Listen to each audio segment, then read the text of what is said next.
நீங்கள் பார்த்து கொண்டிருப்பது உங்கள் ஜாஷுவா டிவி. சகல ஜனங்களுக்கும் நற்செய்தி.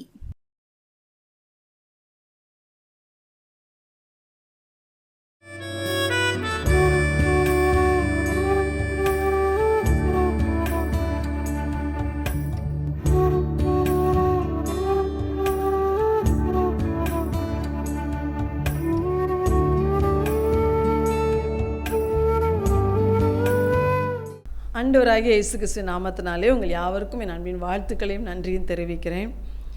இன்னும் 2-3 நாட்களுக்குள்ளாக பண்டிகையை கொண்டாடப் போகிற உங்கள் ஒவ்வொருவரையும் கூட இயேசு கிறிஸ்து நாமத்தினாலே உங்கள் எல்லாருக்கும் கிறிஸ்மஸ் வாழ்த்துக்களையும் நாங்கள் தெரிவித்துக் கொள்கிறோம். கர்த்தர் தாமே இந்த பண்டிகை நாட்களை நம்ம எல்லாருக்கும் ஆசீர்வதித்து தருவாராக. இந்த நாளிலும் தேவன் நம்மோடு பேசும்படியாய் அவனுடைய முகத்தை பார்ப்போம். எங்கள் அன்பின் பரலோக பிதாவே, உம்முடைய பரிசுத்த வார்த்தைக்காய் நாங்கள் காத்திருக்கிறோம் அப்பா. இந்த வேளையிலும் கூட பண்டிகை கிறிஸ்மஸ் நாள் எங்களுக்காக இரட்சகராய் பிறந்த என் ஆண்டுடைய பண்டிகையை ஆசரிக்க போகிற எங்கள் ஒவ்வொருவரோடும் கூட என் கர்த்தர் நீ பேசும்படியாக ஜெபிக்கிறேன். அந்த பண்டிகை நாட்களின் ஆசீர்வாதத்தினால எல்லாரையும் நீங்கள் நிரப்பும்படியாக நாங்கள் ஜெபிக்கிறோம்ப்பா. அடியாளை மறைத்துக்கொள்ளும், நீர் மாத்திரம் வெளிப்படும். இயேசுவின் நாமத்தில் கேட்கிறோம் ஜீவனுள்ள தகப்பனே, ஆமேன். இந்த நாளில் கூட ஆண்டு நம்மோடு பேசுகிற வார்த்தை லூக்கா எழுதின சுவிசேஷம் 2ஆம் அதிகாரம் 10ஆம் வசனம் 11ஆம் வசனம். தேவதூதன் அவர்களை நோக்கி, பயப்படாதிருங்கள், இதோ எல்லா ஜனத்துக்கும் மிகுந்த சந்தோஷத்தை உண்டாக்கும் நற்செய்தியை உங்களுக்கு அறிவிக்கிறேன். இன்று கர்த்தராகிய கிறிஸ்து எனும் இரட்சகர் உங்களுக்கு தாவீதின் ஊரிலே பிறந்திருக்கிறார். ஹல்லேலூயா. ஆண்டவருடைய வசனம் சொல்கிறது, எல்லா ஜனத்துக்கும் மிகுந்த சந்தோஷத்தை உண்டாக்கும் நற்செய்தி உங்களுக்கு அறிவிக்கிறேன். தூதர்கள் இயேசு பிறந்த அந்த நாளிலே பரலோகத்தின் தூதர்கள் வயல்வெளியிலே தங்கள் மந்தையை காத்து கொண்டிருந்த மேய்ப்பர்களுக்கு தரிசனமாகி அவர்களுக்கு போய் ஒரு நல்ல செய்தி சொல்கிறாங்க. என்ன செய்தி? பயப்படாதீங்க, எல்லா ஜனத்துக்கும் மிகுந்த ஒரு சந்தோஷத்தை உண்டாக்கும் நற்செய்தியை சொல்கிறேன். அந்த நற்செய்தி என்னன்னா, இன்று கர்த்தராகிய கிறிஸ்து எனும் இரட்சகர் உங்களுக்கு தாவீதின் ஊரிலே பிறந்திருக்கிறார். அப்போ மிகுந்த சந்தோஷம். நம்முடைய இரட்சகராகிய ஆண்டவர் நமக்கு மிகுந்த சந்தோஷத்தை கொடுக்கிற தேவன். அப்போ மேய்ப்பர்களுக்கு ஆண்டவர் சொல்லும்போது சொல்கிறார், தூதர்களை வைத்து, உங்களுக்காக ஒரு இரட்சகர் பிறந்திருக்கிறார். அந்த இரட்சகர் உங்களுக்கு ஒரு மிகுந்த சந்தோஷத்தை உண்டாக்க போகிற இரட்சகர். ஹல்லேலூயா. அப்போ இயேசு பிறந்த நாளை கொண்டாடுகிற இந்த கிறிஸ்மஸ் நாளை கொண்டாட போகிற நம்ம எல்லாருக்கும் ஆண்டவர் சொல்லுகிறார், நம்முடைய ஆண்டவராகிய இயேசு இரட்சகராய் இந்த உலகத்தில் பிறந்தது இந்த உலகத்தில் இருக்கிற எல்லா ஜனங்களுக்கும் மிகுந்த சந்தோஷத்தை தருவதற்காக. ஹல்லேலூயா. அவர் பிறந்ததே ஜனங்களுடைய இருளை, ஜனங்களுடைய வேதனைகளை, ஜனங்களுடைய துக்கங்களை எல்லாவற்றையும் மாற்றி தன்னால் படைக்கப்பட்ட தன்னுடைய ஜனங்களை மிகுந்த ஒரு சந்தோஷத்துக்குள்ளே நடத்துவதற்காகத்தான், மிகுந்த ஒரு சந்தோஷமாய் அவங்க வாழ்க்கையை மாற்றுவதற்காகத்தான் இயேசு இந்த உலகத்துக்கு வந்தார். அவரை சொல்லும் போது இரட்சகர் பிறந்திருக்கிறார் என்று சொல்லப்பட்டது. நம்மை ரட்சிக்க வந்தவர். இரட்சகர் என்றால் என்ன? நம்மை ரட்சிக்க வந்தவர், நம் பாவத்தை மன்னித்து நம் பாவத்திலிருந்து நம்மை மீட்க வந்தவர், நம்மை ரட்சிக்க வந்தவர். பாவிகளை ரட்சிக்கவே கிறிஸ்து இயேசு இந்த உலகத்திற்கு வந்தார் என்று வசனம் சொல்லுகிறது. அப்போ உங்களுக்காகவும் எனக்காகவும் இரட்சகராய் பிறந்த இந்த ஆண்டவர் நம்முடைய வாழ்க்கையில் இருக்கிற எல்லா பாவங்களையும் எல்லா அக்கிரமங்களையும் மீறுதல்களையும் நீக்கி நமக்கு ஒரு பெரிய பாவ மன்னிப்பின் சந்தோஷத்தை, ஒரு விடுதலையை, ஒரு ரட்சிப்பை கொடுப்பதற்காகத்தான் இயேசு வந்தார். அருமையான கர்த்தருடைய பிள்ளைகளே, கர்த்தருடைய வசனத்தை கேட்டுக்கொண்டிருக்கிற உங்கள் வாழ்க்கையில் கூட அந்த இரட்சகர் உள்ளத்தில் இருக்கிறாரான்னு பாருங்கள். நீங்கள் உங்கள் வாழ்க்கையில் அந்த ரட்சிப்பின் அனுபவத்தை பெற்றிருக்கிறீங்களா? அந்த ரட்சிப்பின் அனுபவத்தை நீங்கள் பெற்றிருந்தீங்கன்னா கட்டாயம் அந்த மிகுந்த சந்தோஷத்தை நீங்கள் அனுபவித்திருப்பீர்கள். ஒருவேளை இன்னும் நான் அந்த ரட்சிப்பை பெறலை அப்படின்னு சொன்னால், இந்த பண்டிகை கொண்டாட போகிற இந்த நாட்களிலே இயேசுவே என்னை ரட்சியும்னு சொல்லி கேளுங்க. நீர் என் பாவத்திற்காக, என் பாவத்திலிருந்து என்னை ரட்சிக்கத்தானே இந்த உலகத்தில் பிறந்தீர், அதற்காகத்தானே உம்முடைய ஜீவனை கொடுத்தீர், என்னையும் ரட்சியுமப்பா, என் குடும்பத்தை ரட்சியும் என்று கேட்டு பாருங்க. நம்ம வீட்டுக்குள்ள இரட்சகர் பிறந்த அந்த மிகுந்த சந்தோஷத்தை ஒவ்வொருத்தர் வாழ்க்கையிலும் ஆண்டவர் கட்டளையிடுவார். அப்போ ஆண்டவர் சொல்றாரு, இந்த இரட்சகரை குறித்து சொல்லும் போது அந்த லூக்கா 1ஆம் அதிகாரத்தில் மரியாளுக்கு அவரை கர்ப்பத்தில் சுமந்து பெற்றெடுக்க போகிற மரியாளுக்கு ஆண்டவர் தேவ தூதனை கொண்டு பேசுகிறார். அப்போ அந்த இயேசு அவருக்கு சொல்லும் போது இந்த இரட்சகரை குறித்து என்ன சொல்லப்பட்டிருக்கு? இந்த இரட்சகருக்கு இயேசு என்று பெயர், அவர் பெரியவராயிருப்பார். இன்றைக்கி நம்ம அதை நினச்சி நம்ம இரட்சகர் எப்படிப்பட்டவர் நினச்சி நம்ம அவரை துதிக்கணும். அப்போ நமக்கு கட்டாயம் அந்த சந்தோஷம் இன்னும் நமக்குள்ளே பெருகும். நம்ம இரட்சகர் பெரியவராயிருப்பார். பெரியவர், உலகத்தில் இருக்கிற சாத்தானை விட, உலகத்தில் இருக்கிற எல்லா வல்லமைகளையும் விட, நம்முடைய எல்லா பிரச்சனைகளையும் விட, அண்ட சராசரங்களையும் படைத்த நம் தேவன் பெரியவராயிருக்கிறார். அவர் உன்னதமானவருடைய குமாரன், தேவகுமாரன், உன்னதமானவருடைய குமாரன் என்று அழைக்கப்படுகிறார். உன்னதமானவர் யார்? அவர் தான் நம்முடைய பிதாவாகிய தேவன். அவர் உன்னதமானவர், உயர்ந்தவர், வானங்களுக்கும் மேலானவர். அவர் வானம் அவருடைய சிங்காசனம், பூமி அவருடைய பாதபடி. அவர்தான் சகலவற்றையும் படைத்தார். இந்த உலகத்தை உண்டாக்கினவரே அவர்தான். அந்த உன்னதமானவருடைய குமாரன் இயேசு, அந்த உன்னதமான தேவனுக்கு சமமானவர். அவர் வேற இவர் வேற கிடையாது. இருவரும் ஒன்றாக இருக்கிறார்கள், இருவரும் ஒன்றுக்கொன்று சமமாக இருக்கிறார்கள்.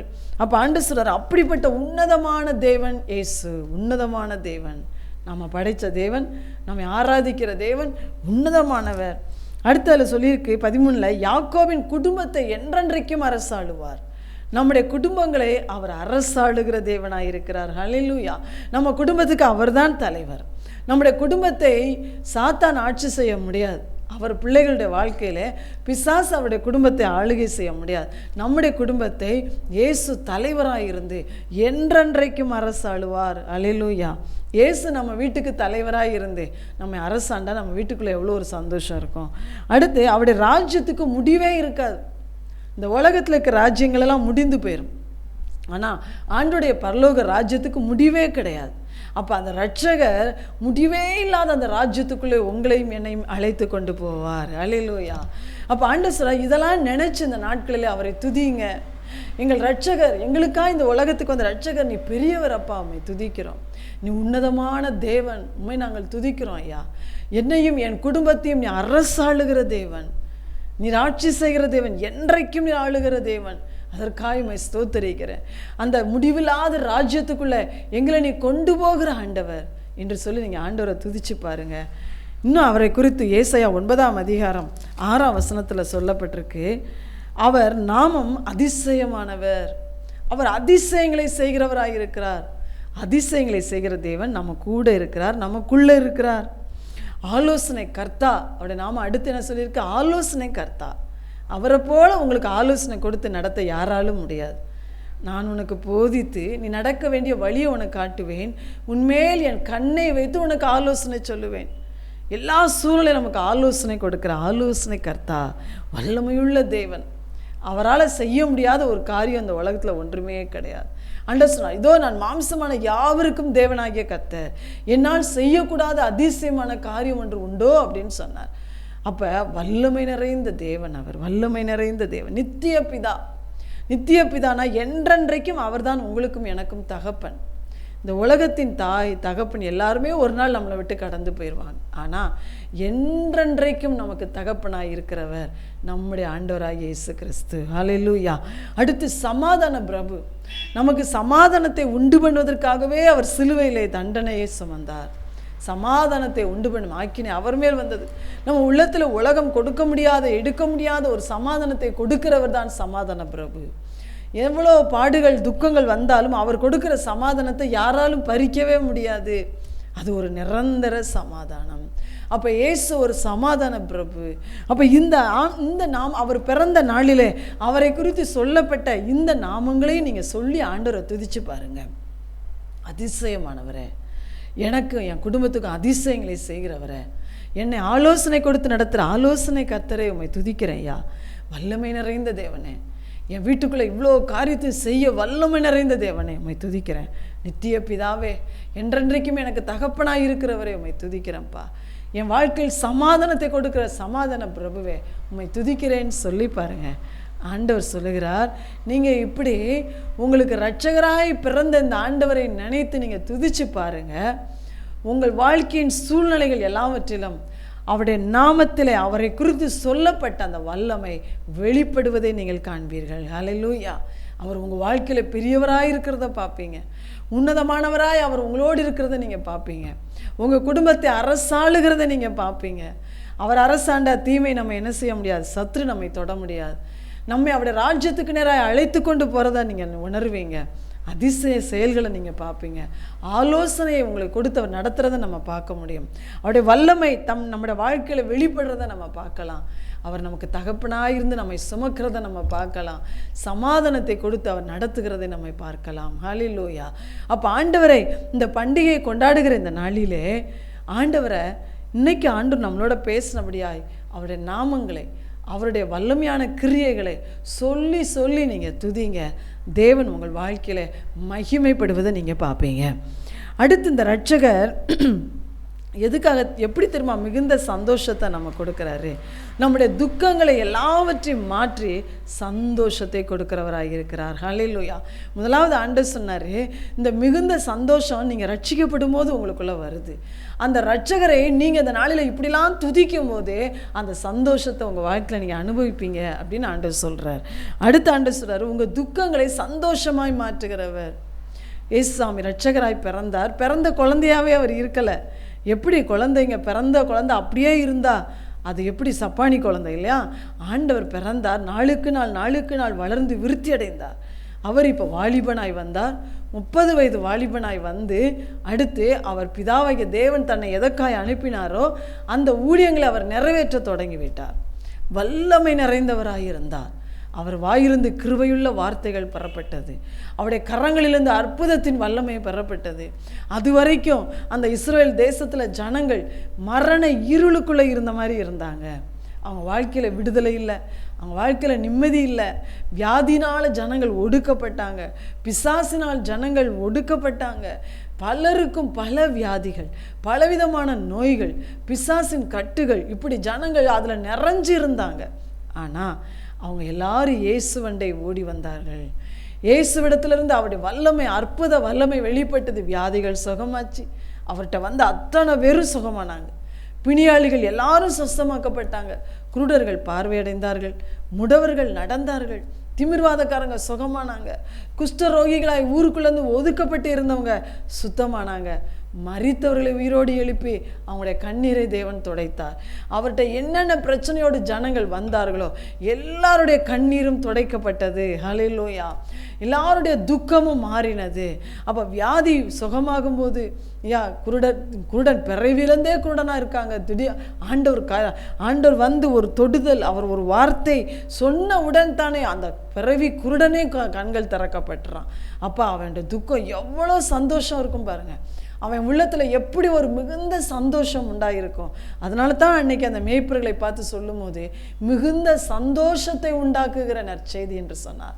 அப்போ இந்த இரட்சகர் அவரை தேடி வந்து அவரை நோக்கி கூப்பிடுகிற, ஆண்டவரே எனக்கு இறங்கும் என்று சொல்லுகிற, அவரை நோக்கி கூப்பிட்டு இரவும் பகலும் எனக்கு ஒரு அற்புதம் செய்யுமையா, எனக்கு ஒரு நியாயம் செய்யுமையா என்று கேட்கிற ஒவ்வொருவருடைய முகத்திலிருந்து வழிகிற கண்ணீரை அவர் துடைக்கிறவராயிருக்கிறார். ஹல்லேலூயா.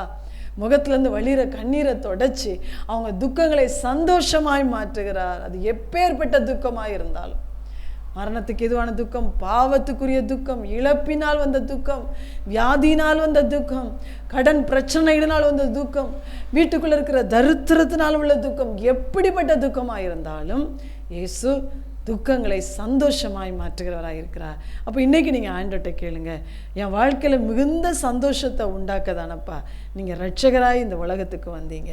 இந்த பண்டிகை நாட்களில் அந்த சந்தோஷத்தை என் குடும்பத்துக்கு தாரும், என் குடும்பத்துக்கு தாரும் என்று சொல்லி நீங்கள் கேட்டு பாருங்கள். கட்டாயம் உங்கள் துக்கங்களை ஆண்டவர் சந்தோஷமாய் மாற்றுவார். ஹல்லேலூயா. அடுத்து பார்த்தீங்கன்னா நம்முடைய ஆண்டவர் அவரை அப்போ ஆண்டவர் சொல்ற, அடுத்து இரட்சகராய் பிறந்து வளர்ந்து பிதாவின் சித்தத்தை நிறைவேற்றின ஆண்டவர் அவரை தேடி வந்த ஜனங்களுக்கெல்லாம் கண்ணீரை துடைத்து துக்கத்தை சந்தோஷமாக மாற்றினார். அடுத்து அவரோடு கூட நிலைச்சு நின்று கடைசி வரைக்கும் அவரை பின்பற்றினாங்க பார்த்தீங்களா அவருடைய சீஷர்கள், அவர்களுடைய துக்கங்களை ஆண்டவர் சந்தோஷமாய் மாற்றினார். ஹல்லேலூயா. யோவான் 16ஆம் அதிகாரம் 6ஆம் வசனத்தில் நீங்கள் பார்த்தீங்கன்னா, யோவான் 16 6ஆம் அதிகாரம் 6ஆம் வசனம், ஆண்டவர் சொல்கிறாரு, இப்பொழுது நான் என்னை அனுப்பினவரிடத்துக்கு போகிறேன், எங்கே போகிறீர் என்று உங்களில் ஒருவனும் என்னை பார்த்து கேட்கவில்லை. ஆனாலும் நான் இவைகளை உங்களுக்கு சொன்னதினால் உங்கள் இருதயம் துக்கத்தால் நிறைஞ்சிருக்குது. இயேசு இப்படி கடைசியில் அவர் மரணத்துக்கு போகும் முன்னால் தன்னுடைய சீஷர்களிடத்தில் நிறைய காரியங்களை அவர் பேசி கொண்டு வருகிறார். அதைத்தான் யோவானில் எழுதி வச்சிருக்கிறாரு. அப்போ பேசும்போது ஆண்டவர், நான் என்னை அனுப்பின என் பிதாவிடத்துக்கு போகிறேன் அப்படின்னு சொல்கிறார். இன்னும் கொஞ்ச காலம்தான் நான் உங்கள் கூட இருப்பேன், அப்புறம் நீங்கள் என்னை பார்க்க மாட்டீங்க அப்படின்னு சொல்கிறார். நான் என்னை அனுப்பின ஆண்டவரிடத்துக்கு போயிடுவேன் அப்படின்னு சொல்கிறார். அப்படி அப்படி ஆண்டவர் சொல்லிக்கொண்டே வரும்போது சீஷர்களுடைய இருதயம் துக்கத்தால் நிரம்பிடுச்சு. ஐயோ, இவ்வளோ நாளும் எங்கள் கூடயே இருந்த எங்கள் ஆண்டவர் இயேசு கூட நிழலாக பின்பற்றி போனாங்க. அவங்க இயேசு எங்கே இருந்தாலும் அவங்களும் இருப்பாங்க. இயேசுவோடு தான் அவங்க 3 வருஷங்களும் அந்த சீஷைகள் அவரோடு வாழ்ந்தாங்க. 12 பேர் இருந்தாங்க. அதற்கு இன்னும் அவரிடத்தில் இன்னும் நிறைய சீஷைகள் அவரை பின்பற்றினார்கள். அப்போ அப்படி வாழ்ந்தவங்களுக்கு ஆண்டவர் நான் போகிறேன்னு சொல்கிற அந்த துக்கத்தை அவங்களால தாங்கவே முடியல. அந்த அதிகாரத்திலேயே நீங்கள் கடைசியில் 20ஆம் அதிகாரத்தில் வாசிங்க, வசனத்தில் பாருங்கள். மெய்யாகவே நான் உங்களுக்கு சொல்லுகிறேன், நீங்கள் அழுது புலம்புவீர்கள், உலகமோ சந்தோஷப்படும். நீங்கள் துக்கப்படுவீர்கள், ஆனாலும் உங்கள் துக்கம் சந்தோஷமாய் மாறும். நம்ம அழுது புலம்பிகிட்டு இருக்க நேரம் உலகம் சந்தோஷப்படும். நம்ம துக்கப்பட்டுக்கிட்டு இருப்போம், உலகமோ சந்தோஷமாக இருக்கும். நீங்கள் நினைக்கலாம், ஒருவேளை இந்த பண்டிகை காலங்களில் எல்லாரும் சந்தோஷமாக கொண்டாடுறதுக்கு ஆயத்தப்படுறாங்க, ஆனால் என் உள்ளமோ துக்கத்தால் நிரம்பி இருக்கு அப்படின்னு சொல்கிறீங்களா? ஆண்டவர் சொல்லுகிறார், உங்கள் துக்கத்தை சந்தோஷமாய் மாற்றத்தான், அந்த மிகுந்த சந்தோஷத்தை உங்கள் வாழ்க்கையில் கொடுக்கத்தான் இயேசு இரட்சகராய் இந்த உலகத்துக்கு வந்தார். அல்லேலூயா! அதை மறக்காதீங்க. அதனால் நீங்களும் சந்தோஷமாக ஆண்டுடைய பண்டிகையை நீங்கள் ஆண்டவரை துதித்து ஆசரிங்க. உங்கள் துக்கத்தை சந்தோஷமாய் மாற்றுவார். சீஷைகளை பார்த்து ஆண்டவர் சொன்னார், உங்கள் துக்கம் சந்தோஷமாக மாறும். நீங்கள் இப்போ ரொம்ப துக்கமாக இருக்கீங்க, நான் மறுபடியும் உங்களை பார்ப்பேன், உங்கள் இருதயம் அன்றைக்கு சந்தோஷப்படும் என்று சொன்னார். இது அப்படியே நடந்துச்சு. எப்படி நடந்துச்சு?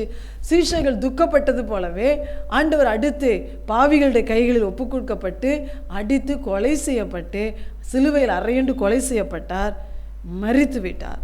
மரித்த ஆண்டவர் உயிரோடு எழும்பிடுவார்ன்ற ஒரு சிந்தனையோ ஒரு நம்பிக்கையோ சீஷர்களுக்குள்ளே இல்லை.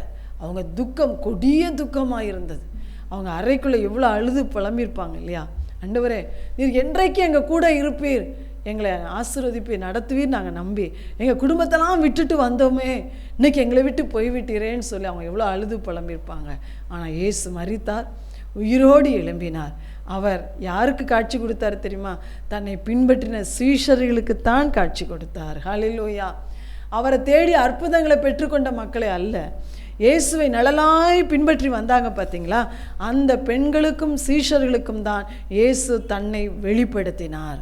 அப்போ ஆண்டவர் தான் இல்லையேன்னு சொல்லி துக்கப்பட்ட அந்த பிள்ளைகளுக்கு தான் உயிரோடு இருக்கிறேன் என்று சொல்லி வெளிப்படுத்தி அவர்களுடைய துக்கங்களை சந்தோஷமாய் மாற்றினார்.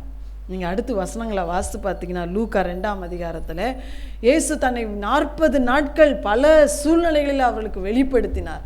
நான் உயிரோடு தான் இருக்கேன், கவலைப்படாதீங்க, நான் உயிரோடு தான் இருக்கேன், நான் மரணத்தை ஜெயிச்சிட்டேன், நான் மரித்த ஆண்டவர் அல்ல, நான் உயிருள்ள தேவன், உங்கள் கூட தான் இருக்கிறேன்னு சொல்லி பல விதத்தில் அவங்களுக்கு வெளிப்படுத்தி அவங்களுக்கு நிறைய ஆலோசனைகளை சொல்லி நீங்கள் அடுத்து என்ன செய்ய வேண்டும் என்று சொல்லி என்னுடைய வல்லமைக்காக நீங்கள் காத்திருங்கள் என்று சொல்லி அவர் பரத்துக்கு ஆசீர்வதித்து எடுத்துக்கொள்ளப்பட்டார்.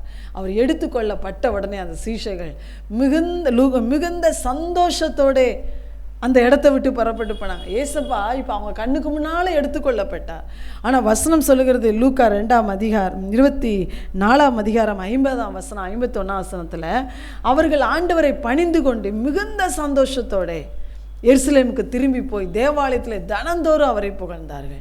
அப்போ ஆண்டவர் சொல்கிறாரு, இன்றைக்கு ஏதோ ஒரு இழப்பு நிமித்தம் துக்கத்தோடு இருக்கிறீங்களா? இன்றைக்கி நிறைய சகோதரிமார் தங்களுடைய கணவன்மாரை இழந்து துக்கத்தோடு இருக்கிறத பார்க்க முடியுது. அவங்க கண்ணிலேருந்து கண்ணீர் தாரையாய் ஓடுகிறது. ஆனால் ஆண்டவர் அப்படிப்பட்ட பிள்ளைகளை பார்த்து சொல்கிறாரு, நான் உன் துக்கத்தை சந்தோஷமாய் மாற்றுவேன். அல்லேலூயா! இயேசு தன்னை உங்களுக்கு வெளிப்படுத்துவார். நீங்கள் இயேசுவோடைய முகத்தை நோக்கி பாருங்கள். அவர் உங்களை அழுது புலம்ப விடமாட்டார். என்றைக்கும் நீங்கள் அழுது கொண்டிருக்கவே விடமாட்டார். அவர் உங்கள் துக்கத்தை சந்தோஷமாய் மாற்றுவார். அவருடைய வல்லமையை, அவருடைய அன்பை, அவருடைய கிருபையை உங்களுக்கு அவர் வெளிப்படுத்துவார். நீங்கள் அவரை தேடாமல் மட்டும் விட்டுறாதீங்க. ஏசப்பான்னு அவர்கிட்ட பேசாமல் நீங்கள் விட்டுறாதீங்க. அவருடைய வேதத்தை வாசிக்காமல் ஜெபிக்காமல் மட்டும் நீங்கள் விட்டுறாதீங்க. நீங்கள் அதை இந்த துக்கத்தின் மத்தியில் நீங்கள் செய்வீர்கள் என்றால் இயேசு உங்களோட பேசுவார், உங்களுக்கு தான் அன்பை வெளிப்படுத்துவார், உங்களை ஆறுதல் படுத்துவார், உங்களுக்குள்ளும் மிகுந்த சந்தோஷத்தை கர்த்தர் கொடுப்பார். அல்லேலூயா. அவர் உயிரோடு இருக்கிற அந்த வல்லமையை உங்களை அனுபவிக்க வைப்பார். அடுத்து சீஷர்கள்ட்ட, துக்கத்தால் நிரம்பி இருந்த அந்த சீஷர்கள்ட்ட இன்னொரு காரியத்தையும் ஆண்டவர் சொன்னார். அவர் சொன்னார், நான் போகிறேன், உங்களை விட்டு போகிறேன்னு சொன்ன ஆண்டவர், நான் போய் என் பிதாவுடைய ராஜ்யத்துக்கு போன பின்பு நான் ஒரு தேற்றரவாளனை உங்களுக்கு நான் அனுப்புகிறேன் அப்படின்னு சொன்னார். இப்போ இயேசு மாம்சத்தில் வந்தார், அவர் இப்போ உயிர்த்தெழுந்து போய்விட்டார். அப்போ இயேசு அடுத்து தன்னுடைய பரிசுத்த ஆவியானவரை, பரிசுத்த ஆவியாகிய தேவனை உங்கள் மத்தியில் நான் அனுப்புவேன், அவர் உங்கள் கூடையே இருப்பார், உங்களுக்கு உள்ளேயே இருப்பார் என்று சொல்லி ஆண்டவர் அவர்களை தேற்றினார். அதுக்கு தான் அவங்கள பார்த்து சொன்னார், போய் எருசலேம் நகரத்திலே நீங்கள் காத்திருங்கள், அவருடைய அந்த பரிசுத்த ஆவியானவர் உங்கள் மேலே இறங்கி வருவார், அவருடைய வல்லமையினால் உங்களை நிரப்புவார், அவர் நிரப்பி உங்கள் கூடையே இருந்து உங்களை நடத்துவார், உங்களுக்குள்ளேயே அவர் வாசம் பண்ணுவார். அப்போ நீங்கள் இன்னும் பெரிய சந்தோஷத்தை உங்கள் வாழ்க்கையில் நீங்கள் அனுபவிப்பீங்க, எனக்கு சாட்சியாக நீங்கள் நிற்பீங்கன்னு ஆண்டவர் சொன்னார். அப்போ ஆண்டவர் நம்முடைய துக்கங்களை சந்தோஷமாக மாற்றி, இந்த உலகத்தில் நம்ம துக்கங்கள், பாடுகள், பிரச்சனைகள் வந்தாலும் அதுலேயும் நம்ம அதெல்லாம் ஜெயித்து சந்தோஷமாக ஆண்டுக்குள்ளே வாழ்வதற்காகத்தான் பரிசுத்த ஆவியானவரை நமக்கு தந்திருக்கிறார். ஹல்லேலூயா. அப்போ இந்த பரிசுத்த ஆவியானவர் உங்களுக்குள் வாசம் பண்ணுவார் என்றால் அவர் கட்டாயம் உங்கள் துக்கங்களை சந்தோஷமாக மாற்றிடுவார். ஹல்லேலூயா. அதனால் அந்த தேற்றரவாளன் என்னை நிரப்பின அனுபவமே எனக்கு இல்லைன்னு சொல்கிறீங்களா? ஆண்டவர்கிட்ட கட்டாயம் கேளுங்க, ஆண்டவரே எனக்கு நீ பிறந்த அந்த நாளிலே சொன்னபடியே மிகுந்த அந்த சந்தோஷத்தை என் வாழ்க்கையில் ஒவ்வொரு நாளும் நான் அனுபவிக்கணும். அந்த ஆவியானவர் என்னை நிரப்பும். அந்த தேற்றரவாளன், அவர் பேரே பாருங்கள், தேற்றரவாளன், கம்ஃபோர்ட்டர், நம்மை தேற்றுகிறவர். உங்களை துக்கத்தில் அவர் இருக்கவே விட மாட்டார், உங்களை கவலையில் அமிழ்ந்து போக அவர் விடவே மாட்டார். உங்களை எப்படி ஆகிலும் மாற்றி தேற்றி உங்களை சந்தோஷப்படுத்திடுவார், உங்களை கர்த்தருக்குள் சந்தோஷமாக மாற்றிடுவார். அவர்தான் பரிசுத்த ஆவியானவர். அப்போ ஆண்டவர் சொன்னபடியாய் நமக்கு இரட்சகராய் பிறந்த தேவன் மிகுந்த சந்தோஷமாகிய ரட்சிப்பை தருகிறார். அந்த தேவனை நாம் துதிக்கும் போது அந்த சந்தோஷத்தை இன்னும் அதிகமாய் நமக்கு தருகிறார். நம்முடைய வியாதி, துக்கம், கண்ணீர் எல்லாவற்றிலும் அவரை நோக்கி கூப்பிடும்போது கட்டாயம் அதை சந்தோஷமாய் மாற்றுகிறார். நம்முடைய இழப்புகளின் மத்தியில் நம்மை தேற்றி அவர் உயிருள்ளவர் என்பதை நமக்கு வெளிப்படுத்தி நம்மை சந்தோஷப்படுத்துகிறார். பரிசுத்த ஆவியானவரை நமக்கு தந்து அவர் மூலமாய் நாம் எப்பொழுதும் சந்தோஷமாய் வாழ நமக்கு உதவி செய்கிறார். அந்த சந்தோஷத்தின் ஆவியானவர் நம்மை நிரப்ப ஜெபிப்போமா? எங்கள் அன்பின் பரலோக பிதாவே, ஆண்டவரே, பண்டிகையை கொண்டாட போகிற நம்முடைய ஜனமாகி எங்களுக்கு நீர் சொன்ன அந்த அருமையான வார்த்தைக்காய் ஸ்தோத்திரம். பண்டிகை ஆசரிக்கிற நம்முடைய ஜனமாகி எங்கள் எல்லாரும் மேலும் மிகுந்த சந்தோஷத்தை கொடுக்கிற இரட்சகருடைய வல்லமை, ஆவியாண்ட வல்லமை இறங்கி வந்து அவங்களை எல்லா துக்கங்களையும் மாற்றி சந்தோஷப்படுத்தும்படியாக நாங்கள் ஜெபிக்கிறோம். அந்த வல்லமையை ஒவ்வொருத்தர் வாழ்க்கையிலும் வெளிப்படுத்திடுங்கப்பா. நீர் அப்படி செய்வதற்காக ஸ்தோத்திரம். உடைய நாம மகிமைப்படட்டும். இயேசுவின் நாமத்தில் பிதாவே, ஆமென்.